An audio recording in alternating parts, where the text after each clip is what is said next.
If you have been listening to the Ultrahuman podcast, by now the discussions we have had with different guests about HRV, we spoke about the basics of HRV and we then discussed the correlation between emotional health and HRV. We then had a conversation about mental health, high performance, HRV, and on this one we would talk pretty much about the impact of HRV can have on your physical performance. It's a totally different domain. To shed light on the subject, we're joined by Greg Elliott. Greg is a multi-specialist. He's an exercise physiologist, kinesiologist, and osteopathic practitioner who has worked with sports teams in Canada, the US, and around the world. Some of you might be very new to these terminologies, so we set up the base of this episode by asking Greg, what are these specialties all about and how each one of these are correlated with his domain around studying HRV. With his work at Health QB, Greg tells us about the biopsychosocial model. This is a really interesting model about human health and something you would not want to miss. I then asked Greg about both the good and the bad implementations of HRV, something that will definitely add a new perspective when you're about to track this biomarker. Since it's something controversial, we'll discuss with Greg the framework to look at real-time HRV. I know that this is an evolving space and there's a lot of bleeding-edge research here. We'll ask for Greg's perspective. We then segue into understanding the fundamental difference between how an athlete tracks HRV and how everyday folks should actually, with ailments, can actually do it. We conclude the episode by asking Greg the million-dollar question: why track HRV? Let's jump right into it. All right, Greg, it's great to have you here. No, this is exciting. I'm following what you guys are doing and super pumped to be able to have the conversation and about all the stuff that you guys are doing and obviously some more educational for your users. This is great. Yeah, and when I was going through some of your work, I read this somewhere. It said, love your nervous system. What does that mean? Yeah, that's a really good question. It's probably one of the more predominant questions that we get around people. And, right now with the state of the world and everything that we kind of go into, we're getting stress and kind of, negative impacts of the world kind of bombarded us on a continuous basis. And the one way that's kind of reflected, as people say, is they talk about the nervous system. They're jacked up, or their nervous system is fried, or they're kind of just overexhausted. And we take the approach of really try to love the nervous system, take care of your nervous system, because that's your primary communication tool from what's going on inside of your body, how your body's dealing with the external environments, and how your body's doing internally. So we really believe that talking about loving your nervous system is a great kind of focal point to kind of overall improve your health and well-being. So it's sort of like a very objective way to look at stress and stressors in general in life, right? So historically, when people would say that they are stressed or they essentially are not able to relax in life or find calm in life, it would be very hard to quantify it. But what you're saying is that there is a physiological phenomena behind stress and lack of calm, and that's got to do a lot with your nervous system. So loving your nervous system is sort of like, in a way, loving your emotions, loving yourself in some ways, right? But it's much more interesting. Seems like it's very, very interesting. So we'll get to that. So before, I want to understand another aspect of your life. You're an exercise physiologist, kinesiologist, if I pronounce that right, osteopathic practitioner, right? Is that the right way to pronounce it? Yeah, absolutely. Yeah. So I would love to understand, what do each of these things mean, and what is sort of like the practical implication of this from a health perspective, just from your side. Yeah, it's a really good question, because it's typically these aren't very well-known terms around the world, in particular, especially even in Canada, a lot of these things. And so in the main scope, it's kind of all to do with more physical rehabilitation and physical performance, right? So a lot of these things, when you talk about exercise physiology, that's kind of what my foundational degree is in. It's the science around what exercise can do to your physiology and how to be able to kind of optimize that in many different ways. And I took the route of more of the clinical populations rather than athletes, which is more predominant. So I really did a lot of volunteer time and a lot of my research around people that are suffering from cardiovascular disease, from various pain syndromes, from looking at older adults. So look at we call it specialized populations in particular. So it's more the science around how exercise can help and how to better prescribe various things. And kinesiology is the more the application of the exercise, right? The exercise selection and biomechanics and everything from there. So that was one of my postgraduate certifications to kind of go through in Canada. And the last degree was an osteopathic practitioner. And this is kind of the use of manual therapy when it comes to helping people that are suffering, right? And so depending on the person, when you talk about the nervous system in particular, some people have that nervous system is just highly reactive. And sometimes for them to be able to get into exercise prescribed and high levels of physical activity is quite hard. And so I found that osteopathy and osteopathic manual practice was a good way to kind of start to be able to get them, kind of modulate their pain a little bit more and modulate some of the sensations that they're going through to kind of calm the nervous system through manual therapy to start to be able to get them into exercise and be more physically active to apply some of that exercise physiology. So in practice, that's what I do. It's about 10 to 12 hours a week typically of my schedule, dealing with patients that way. But that's kind of my practical application of a lot of what I do. So many interesting thoughts around what you just said, right? So one is, I can see that when somebody said exercise physiology 20 years back, the implication would be performance, right? And today you're using exercise physiology, kinesiology, and other aspects that were actually used for exercise performance a few years back into general well-being, alleviating chronic illness, and other aspects. And when I read about Health QB and the mission, this sounds really interesting because this sort of seems like a crossover. Like you wouldn't expect this to happen a few years back, but then of course the underlying science, there's a lot of commonalities, the same body, it's same human physiology. But then how has that transition actually happened for you? Did you start with athletes and take this science to masses? And what was your mission around transitioning from athletes to taking this to everyone?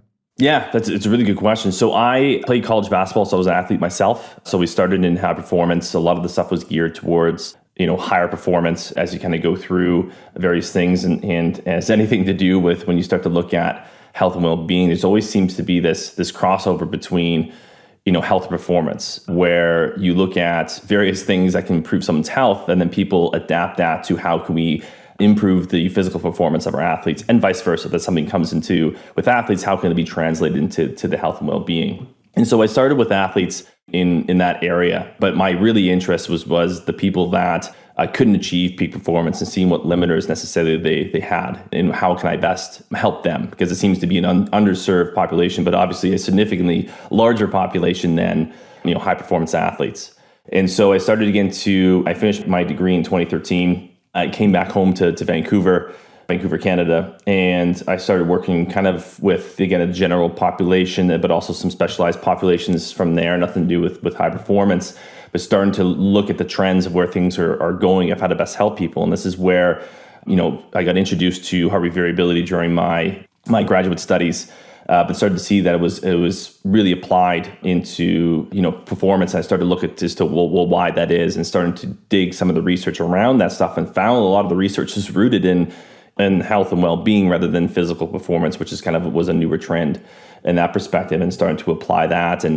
And when you kind of graduate from your school, you think that you have a lot of the tools to be able to help anybody, right? When you graduate from, whether clinical counseling or naturopathic medicine or whatever it may be, you think, I have everything to kind of help people. When you start to realize it's you have a small subset of skills that can help people, but there's so many other factors that kind of go into the health and well-being of people. And this is kind of where Health QB necessarily was formed, was around that aspect of, people need support around truly applying a holistic health and wellness model to people. And we will be able to provide that information and that support around people, and then using wearable technology, be able to kind of provide that objectivity around progression, especially around conditions that may be a little more difficult to truly treat or understand, like post-concussion syndrome or chronic pain, or, we talk about depression or PTSD. It provides a little more clarity around that.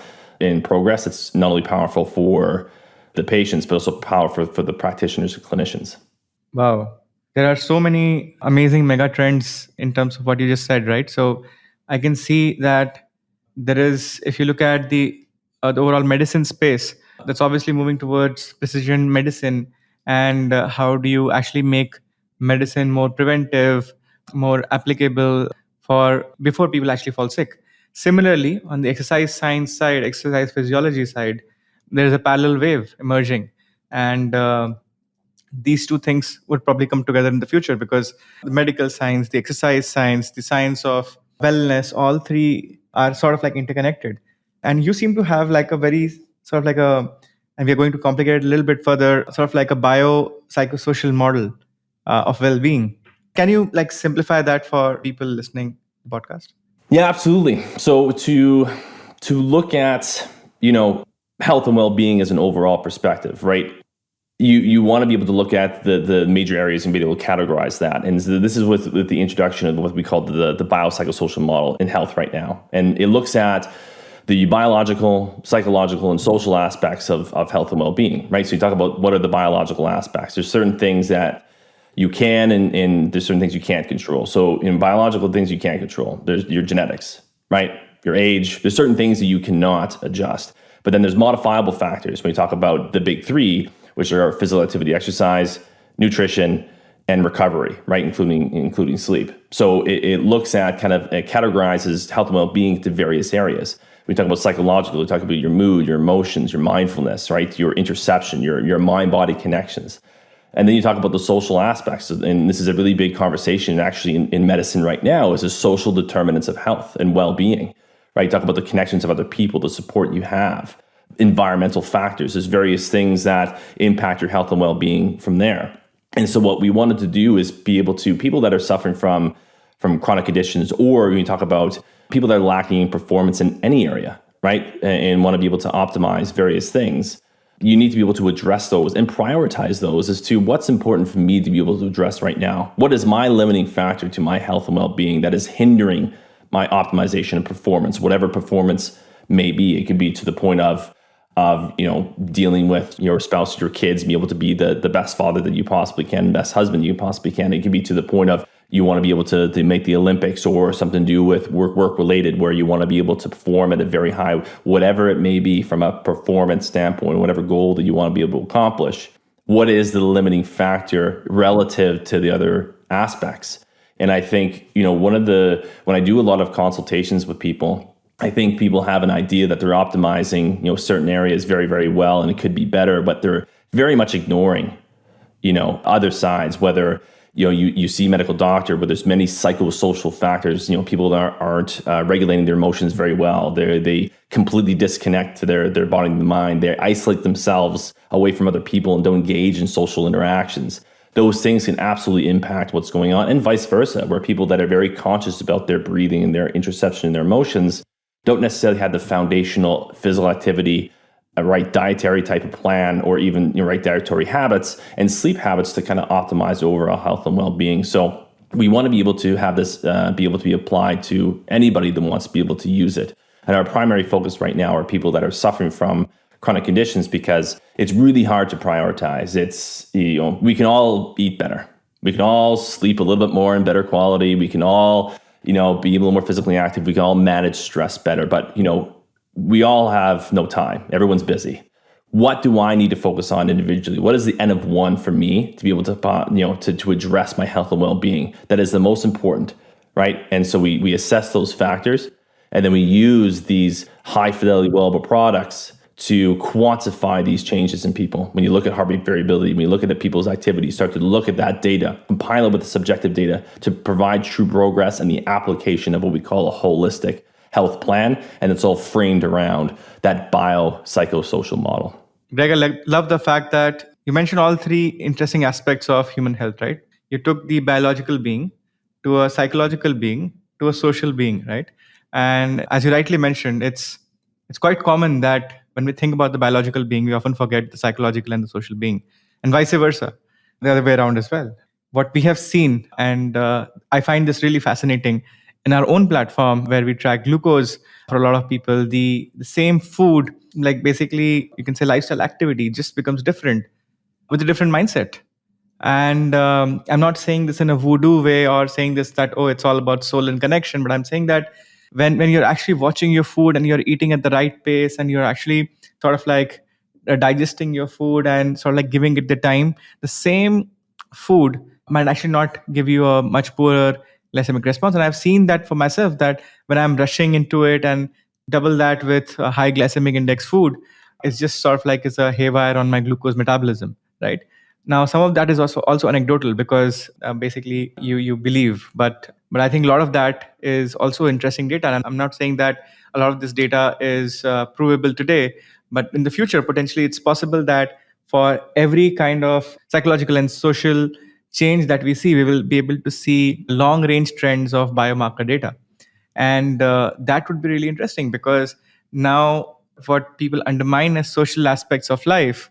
I was speaking to an athlete who was actually staying in a city that is actually highly polluted, and it's one of the most polluted cities in the world. And the athlete actually moved from that particular city to a much cleaner AQI city, and HRV just sort of like the trends improved significantly. And the athlete was basically saying that, oh, is this my unfair disadvantage in some ways that I'm born in an area where the air that I breathe, that compounds to sort of like reduce my recovery. And I think thousands and thousands of people are just doing that every day without the awareness. And that's still like air is something that you can still relate to your health aspect. But I think about communities, think about people around you, right? All of us know that surrounding ourselves with the right people is important. But what biological impact does it create is going to be really interesting. I'm super kicked about the possibilities of how we will be able to decode the human body via biomarkers. And what you just said, the psychosocial model of health, it's so much more complete in itself. So that I found like really interesting. But at the same time, I would love to switch gears. And because we spoke about biomarkers, I would love to, and we have spoken about HRV quite a fair bit on the podcast. But here's something that I wanted to ask you. From your experience, what are some of the good implementations of HRV and what are some of the bad ones? Because they're both available, given that there is so much happening with HRV in this world right now. Yeah, that's a really, really good question because, as we talked about, we don't know necessarily the value of, truly measuring nocturnal HRV. We don't know the value of various things and truly, right? We have an idea and we kind of are going with it and start to be able to, as we apply, we start to be able to kind of formulate the science around it and what we can possibly do and think of different ways to be able to do that. When it comes to heart rate variability, and this is, I think, the biggest reason why we came up with the Foundations of Heart Rate Variability course, is that you cannot look at HRV in regards to a silo, right? And this is originally was very frustrating with, helping people early on with heart rate variability in particular, is that people think that it's purely to do that if I could train hard today or not, right? Readiness for physical activity, right? And I remember these questions all the time of saying, I exercise very, very hard. I had a rest day yesterday and my HRV is worse today. How does that make sense? And I go, well, you could have, had McDonald's and pizza for your food. You could have had fights with various people. You could have gone to bed later. You mess up your circadian rhythm. Like there's so many other factors that kind of come into when it comes to understanding heart rate variability in regards to stress management and using this biomarker appropriately, right? So I think using it in the silo, we also had the other end of the spectrum where, someone was doing breathing training, right? And really focused on doing 10 weeks of breathing in particular.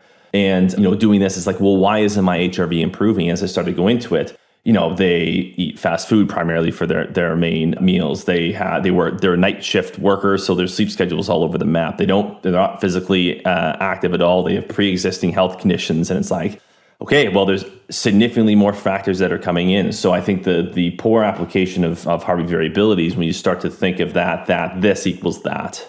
Right. Or saying looking into a silo that it's purely for physical performance. It's purely for stress management. It's purely for this.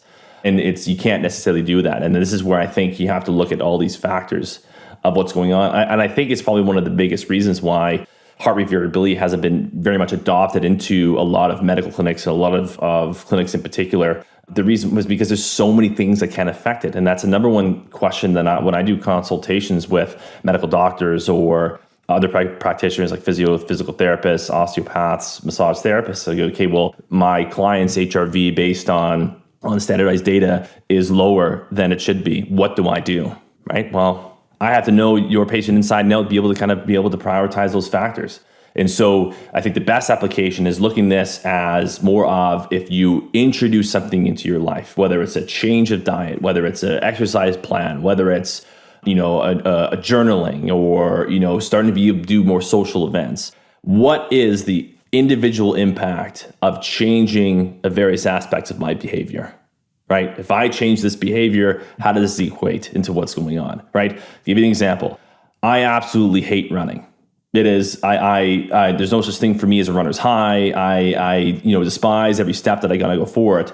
But HRV wise, subjectively, all the markers that come from my psychosocial assessment, as well as from when it comes to wearable products, it is a significant benefit to me. I feel better. My energy levels are higher. I sleep better. All these things come in impact of me having to be able to introduce running. And so I use that saying, hey, but you know what? I do not like it very much. I live by the beach, and so it's literally just a bunch of hills, so it makes it even worse. But I know the value of doing that intervention as much as I don't like it, but it's of value to me. It's enough of a value that I see the benefit of doing it. And it's just like any other intervention. And the number one question that we get from people is, when they introduce something that they've already done, right? So say, people have some psychosocial aspects, they lack emotional regulation, and we say, what, one of the best ways to do that scientifically is through journaling. Well, I've done journaling, right? Is this going to be a benefit to me? Right? I don't know if it is. People will journal, people meditate. Didn't make a difference. They don't know because it's purely based on subjective. And this is where, again, I find the value of looking at heart rate variability, is that we see this now in people because of the ability to get these passive captures of these wearable devices, where we start to see 50% to 100% improvement in someone's nocturnal heart rate variability metrics in as short as 4 to 6 weeks in regards to introducing something as simple as journaling.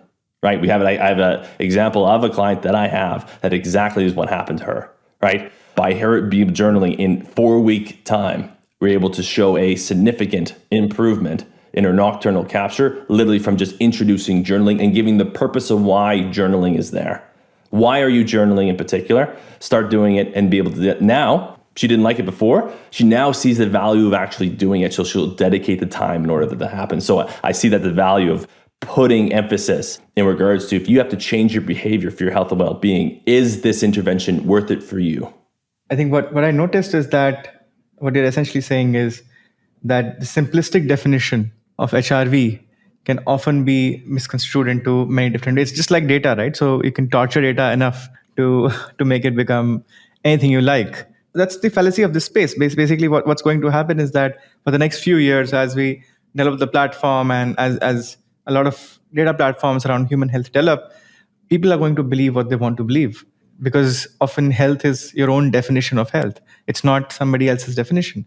Whether you're healthy or not is your own understanding. And a lot of people would actually say that, oh, my HRV dipped, so I do feel in a certain way.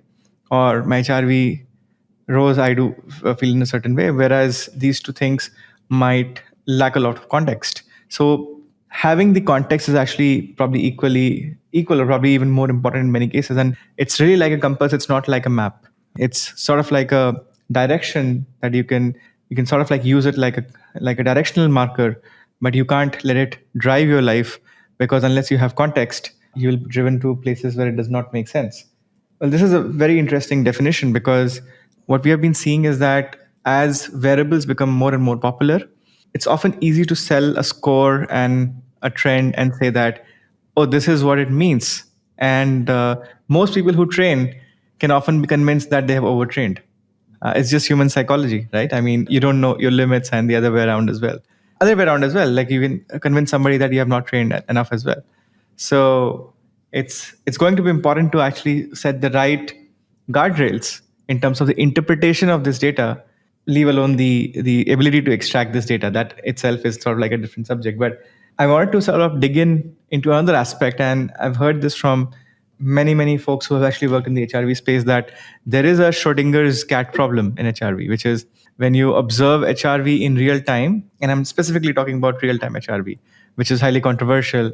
It has a Schrodinger cat problem, which is when you start observing it, it changes, right? So what are some of the frameworks, guardrails to look at real-time HRV?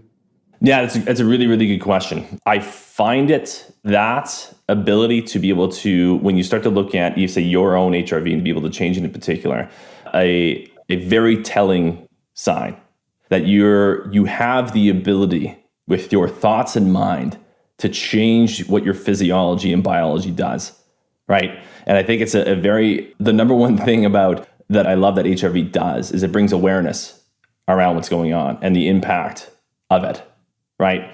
I think that is a big factor, is that awareness aspect. And so I completely agree when it comes to in the moment HRV variability. It's really hard to determine, its value and what necessarily, any value that it does provide. And this is where you need the standardized capture, and we're hoping that as we get more research around the nocturnal, we see the value in kind of getting these significant amount of data captures through the night to look at kind of does this provide a lot of value, and theoretically and observationally right now it absolutely can, but we have to obviously significantly understand a lot more of about nocturnal capture and various captures. But I find in the moment, HRV in particular, it's a very powerful tool to understand that you can have an impact over your nervous system and your physiology by what you think and what you feel and what you understand and what you interpret, right? So that's where I see a lot of the value in regards to its capture in the moment, is that you can empower somebody to understand that they have a significant control on their own to control their health and well-being and stress levels and everything from there. I think people that, athletes can feel this way, but for sure, people that are suffering from chronic conditions and chronic illnesses and diseases, is that they feel a lack of control. They can't control what's going on. This thing has taken over my body and I can't necessarily deal anything with it. Where we know through research that up to 50% of your outcomes come from what you do and your habits. Right. And so we understand the impact of if you can alter your physiology by what you think and how you interpret and what your body's kind of feeling. I find that to be a very powerful message for people, that I can control my stress level by thinking certain things or doing certain interventions. And so I kind of, didn't necessarily answer the question, but to me, it's I definitely see, trying to be able to diagnose certain things or whatever it may be with real-time capture and its true value. But I find the true value in the awareness and informing and educating people of, look how much you can actually change what your body does, through this objective marker of what you can do when we start to think about certain things, or we do certain things. So I found those powerfulness into that, but I definitely feel, as you said, there's a lot of emphasis into the real-time capture and a lot of things that aren't necessarily well understood, especially if it's not standardized. And so I don't necessarily like of saying, to diagnosing or look at certain things, but I find is that education around the power you have to control, your health and well-being in the moment at that specific time. The fact that you mentioned that this is awareness is really interesting, given the fact that you didn't say that this is the kill-all method to understand all about your health. I can relate to one of these things because there are a lot of responses that we actually come across sometimes. And awareness is sort of like an attitude, right? In terms of when you look at your health, are you trying to be more aware or are you looking for a pill, right? Essentially, those are the two different mindsets. And what we have seen is that and nothing wrong with it, but a lot of individuals would come to the platform and say that, hey, I discovered this biomarker. This is a glucose biomarker, and do you know that I drank alcohol and it did not rise? So maybe I am beating the system. And yes, you are. You are beating the system, but it did create this awareness that alcohol works differently on your body. It does not mean that it's good for you. It means that, you will see it in your data the day after. And similarly, a lot of the other type of attitude is like, why do I need awareness before I'm sick? It doesn't make sense, because till I'm sick, why do I need to know how healthy I am? Now, this is one stream of thought, but the other stream of thought is that if I have awareness, right, about where am I going, then I can have a curiosity mindset. And through this curiosity mindset, just like I'm curious about everything else in life, I want the best cars in life and the best home to live in and basically the best gadgets all around. Maybe knowing about your body is probably not a bad thing. And these gadgets and systems and tools and biomarkers and algorithms will fail because you can actually beat many of these because human body is complex. But you don't have to work towards making them fail. You have to work towards making them succeed rather, right? So if you work towards making them succeed, which I love about what you said, because you said that this is an awareness method. You don't really care about whether in real time you're able to move somebody's HRV or not. But as long as you're aware that something like HRV exists, which has an implication on your health, is a fascinating shift in the way human beings actually think about their own health. And that takes me to another sort of like question that you would have come across many, many times. You have trained athletes, you have trained people who are not athletes as well, people who have ailments. What is sort of like the fundamental difference in terms of psychology and the, like, in your words, biopsychosocial differences when you train an athlete versus when you train somebody who has some sort of an ailment? Yeah, it's so when you start to deal with athletes in particular, when it comes around the kind of the biopsychosocial model, is typically they're pretty darn fine-tuned to what's going on. So to be a little more particular about changes and adaptations, and everything seems to be very routine oriented when it comes to them. And it doesn't take a lot to shift what's going on. It takes small little things, and usually they're pretty good. Again, you start to see the rise, especially in the last 15 years or so, of regards to sports psychologists and the mental aspects of it all, and so it's pretty good. I think, again, some of the adaptations that athletes have, one of the things that's good in the moment is obviously they can disconnect from what their body is feeling, whether it's physical, whether it's emotional, whether it's social, whether it's loneliness, whether it's depression. They have the ability to be able to separate that for a very short period of time. It doesn't necessarily mean it's not of value to them, and long term it can kind of come crashing down and what's coming on, and that's where the burnouts happen and everything, and they can relatively maintain it. So it's a little harder to be able to discover kind of what's going on with athletes, because you really have to dig deep into a lot of different areas, have a very really well-rounded with lots of different practitioners, because as we say in some of the sports performance realm, like, athletes can hide things very well, right? They have the ability to be able to do that. They master physiology. They understand their body really well.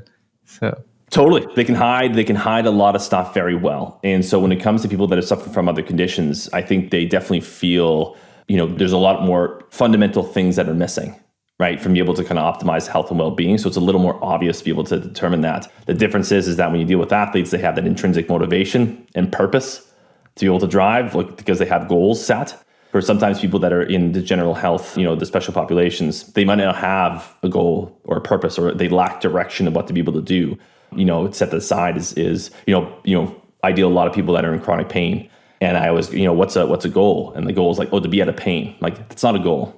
Yes, you're in pain. Most people are in pain, various levels of pain. What is pain stopping you from doing that you can't do anymore? Because it's usually an impedance to something that they can't do, whether it's to the point that they don't feel that they can play with their grandkids. They feel that they can't run anymore. They feel they can't do things. Pain is stopping them from doing something. So the focus is not necessarily on removing pain or reducing fatigue or these type of things. It's what are these things stopping you from doing? And that is your goal, is to achieve that. Like, I don't find much value of people that are suffering from conditions. Like, so we'll use pain as an example. I don't find the value of asking how someone's pain is in every single day, every single time that I see them.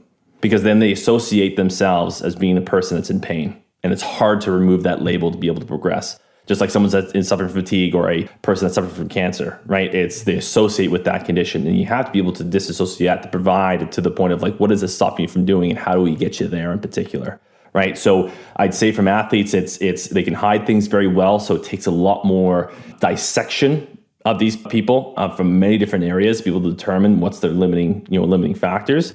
Where it's a little more obvious when people that are suffering from various conditions or the generalized population, but it's getting them the adherence to a plan to be able to go forward, because sometimes they don't have that motivation, or whatever the motivation was is now gone, right? Their identity is as someone that had a high-powered job, they suffer from chronic fatigue, they now don't have that job anymore, right? They're lost. Whatever they can do, is about finding that purpose, about finding that drive to kind of keep going, to optimize, to be able to adhere to the right behaviors to kind of go forward. So that's where I see the big differences between the two.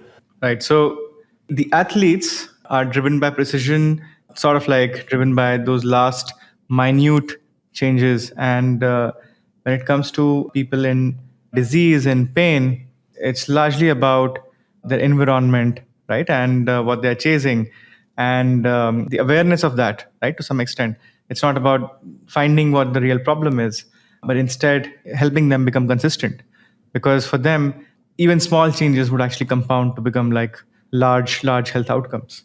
So before we conclude, and this has been a great learning experience for me as well, before we conclude, before I stepped into this podcast, somebody asked me, and I was speaking to a friend, and the friend wasn't aware of the HRV space, and the friend actually asked me that, why in this entire world would you actually track HRV out of everything else? You have so many things to do in life.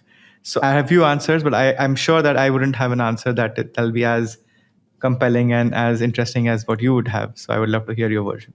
Yeah, it's funny. It's as I do this more and more about tracking HRV with people, is that it's for a specific person, right? Some people, like my wife, for instance, just wouldn't do it. Like, it's not motivating to her. She doesn't necessarily want the information. She was more about how her body feels and things like that. So it takes the right type of person to be able to kind of, get in the space of heart rate variability. But if you're in that space of wanting to be able to be effective, be efficient, be able to perform at the highest level possible, making sure that you're doing everything to live a healthier, better life, right? And you have your interest in being able to do that.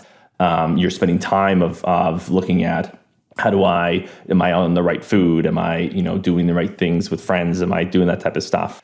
I find it that to be to the right person. So, why would you want to be able to monitor, HRV? And to me, it's to look at effectiveness, because again, like I said, we're all busy. We can all eat better. We can all do these things, but to be able to figure out what are the biggest impacts to my health and well-being that would make that I should spend time doing comparatively to others, right? Like, sometimes I see people that are just hyper focused on their sleep, and I completely understand the value of sleep, but they're already doing like 93, 94% of what you're supposed to be doing already. And they're so obsessed about how can I get these last couple things, where it's like, maybe the priority isn't there for you. Maybe the value is not necessarily focusing on going from a 93 to a 97% of doing everything perfectly when it comes to sleep. But what are the other factors of your health and well-being that are possibly limiting what's going on, that can make sure that you live a long, healthy, lasting life? So it's about, to me, with HRV, why would somebody do it, is to put your focus on specific areas that improve your health and well-being. That is a fascinating aspect. Why should you live well? And I would love to add to it that why should you explore? Like, why go to Mars? Why go to the moon? Right? It's how, there's no need, but it's how humans are built, potentially, right? And I think this has been a fantastic journey in terms of understanding more about such an interesting biomarker. And of course, through this platform and otherwise as well, we would love to figure out ways to partner and bring science to this space.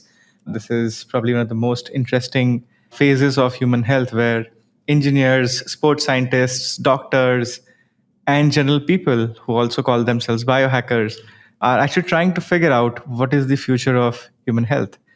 And I really respect and appreciate you, Greg, for actually bringing science to this space and for moving the space forward. So also appreciate you for making time here. And I really had a great chat.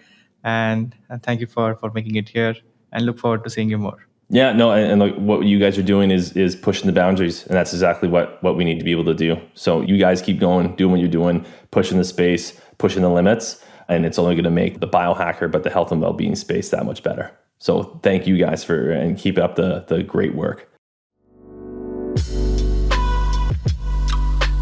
And with that, we close off the discussions and conversations on HRV. I hope over the last few episodes, you gained a fundamental sense of what HRV is and what's the impact of this biomarker on your own health. If you like this episode, please rate and review us on Spotify and Apple Podcasts. Your responses and feedback inspires us to bring better and harder hitting content. We're not too far away before the first season of the Ultrahuman podcast ends, but we do have a few exciting guests lined up for you to listen to. So please stay tuned and be subscribed to us by hitting that follow button on the streaming platform you're currently on. I'll see you soon with the next one.